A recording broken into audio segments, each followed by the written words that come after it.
Have you ever wondered what would happen if the Clock Titan replaced the Tri-Titan in the Skibidi Wars series? How would this change affect the actions of the other Titans? Would they even get to do much? And in general, how would this affect the entire storyline? Well, if you're thinking the Clock Titan doesn't stand a chance, just stick till the end, and you'll know how crazy things play out. Let's begin right from the first time we saw the Tri-Titan, which was on the battlefield where he rescued the Cinema Titan and completely demolished the regular mutants. But in this case, we're not gonna just slap the overpowered Time God in there, as that would be straight up overkill. So, let's just say he's in base form for these parts. And even still, we all know the mutants in that episode are not making it out in one piece, as even the base Clock Titan should be able to handle them pretty easily with his time abilities. But at this point in the story, the G-Toilet would have already made an appearance, and the infected Speaker Titan would be uninfected, all thanks to the TV Titan. Then, we have the Tri-Titan taking on Jimmy for the first time,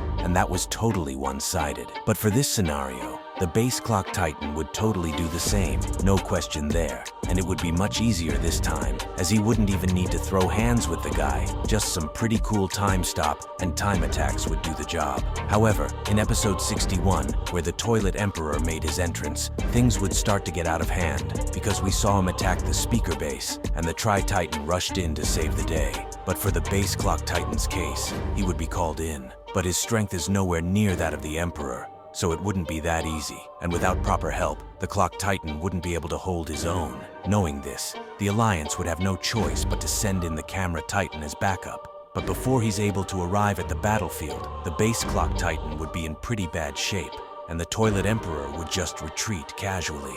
With a damaged Clock Titan on their hands, the Alliance would have no choice but to take him in for upgrades, and this would be a massive L for the Titans, as they're going to be on their own for some time.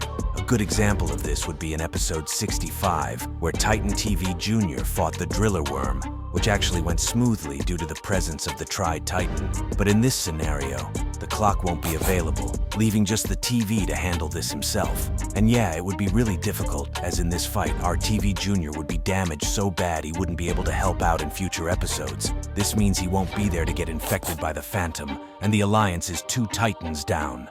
Knowing this, the mutants would launch an all-out attack, terrorizing cities, leaving just the Speaker and Camera Titans to handle things. One other change here would be more agents coming out to lend a hand as well. With their combined force and teamwork, they would be able to clear the mutants and even take out the Driller Worm for good. But you know what comes next, right? The Toilet Emperor.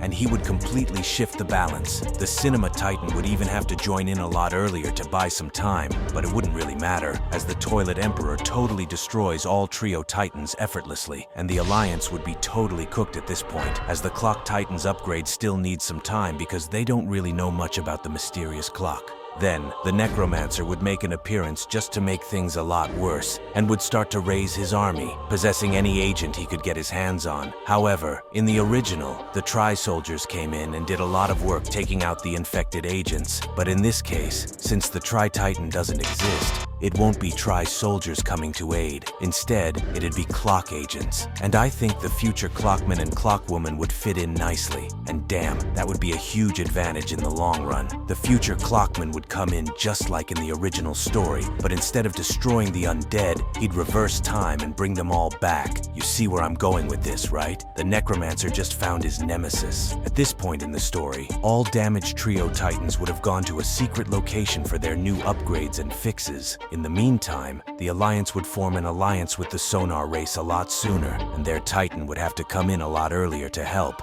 as sadly, he'd be the only Titan available. Together with the Clock Agents, they'd be able to hold out. This would make the Toilet Emperor furious, and he'd decide to go out into the field for real this time to end things once and for all. But that's when he runs out of luck, because during his battle with the Sonar Titan, the Time God would make his appearance with his new upgrades. And yeah, we all know how the rest would play out, right? The Toilet Emperor would get destroyed, and the Alliance would finally have their first win. But it's not over yet, as his right-hand man becomes becomes the next in command and runs things from now on. Also, instead of the Necromancer possessing the TV Titan Jr. like in the original, he's got a far better option: the body of the Toilet Emperor himself, making him a much bigger threat for the Alliance and everyone else. But they lost their leader, so they're going to need every single hand they can get, and the G-Toilet is a good pick. So just like in the original, the Mad Scientist and Necromancer would have to attack the secret base of the Alliance, where the Trio Titans are getting their upgrades, because that's where Jimmy is also held captive. From this part, things would play out as usual, with the Clock Titan arriving late when their mission was already accomplished, and the Necromancer running away. The only difference here would be the TV Titans, because instead of just the TV Titan fighting the Necromancer alone, he'd get help from his junior version,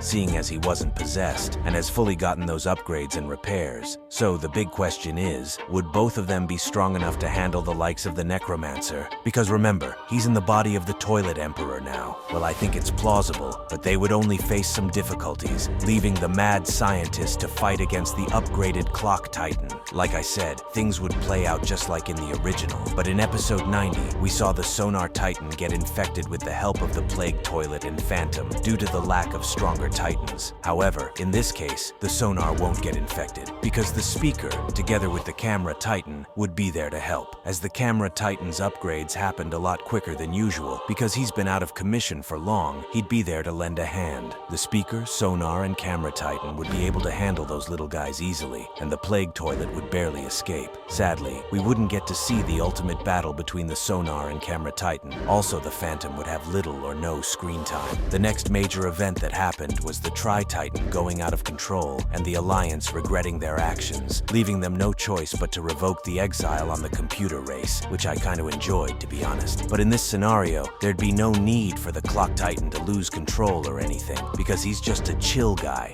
following orders and trying to keep his friends safe. So the computer race would still remain in exile. The Alliance is stronger than ever, and the war seems to be going their way, but not for long, as the Titans soon become too dependent and wouldn't care for upgrades, because as long as they've got their Time Daddy, things are going to be great, right? Or so they thought, because now the Necromancer and Phantom begin to cook real hard, and they devise a plan to steal all 6 keys of the races to locate the administrators and end things once and for all. However, the Clock Titan would pose a massive problem to their plan, so they'd have to get rid of him somehow. How are they going to pull this off, you might ask? Well, the good old immobilizing strategy would do the trick. All they need is a hostage to stall him, and knowing the Clock Titan, it would be really easy to get him in a tough spot. While this is happening, the rest of the mutants, including the Phantom, launch a large-scale attack on the Alliance bases, one after the other, and due to lack of preparation, the Alliance keys would be easily taken, the Titans defeated, and the significant characters like the TV, Camera, Speaker, and Sonar would become infected. At this point of the battle, the Clockwoman would have already been rescued, and the Time God would make it just in time to witness the final showdown. All infected Titans and mutants trying to storm the Administrator's headquarters. Feeling really pressured, the headquarters would have no choice but to revoke the exile on the computer race and have them as an extra line of defense. The battle would rage on because of its intensity, while the Necromancer watches from a distance as his undead soldiers overpower the Alliance. But when it seems like all hope is lost, everything slows down and the entire battlefield comes to a halt. Because yeah, there he is, the Time God, showcasing his true powers, going all out and completely destroying all the mutants. The Titans return back to normal. Knowing fully well that things could have ended, the administrators would order a counterattack, and with the Time God on their side, they'd be able to wipe all the mutants out, except for the Necromancer and Phantom, the Immortals, who would both be sent to different dimensions where they can't cause any more harm. Well, I guess things would really end well for the Alliance with the Clock Titan on their side. But anyway, tell me what you think down there in the comments. Also, check out this video to see what happens if all the TVs and Speaker Titans in the Skibidi fandom fought till the death.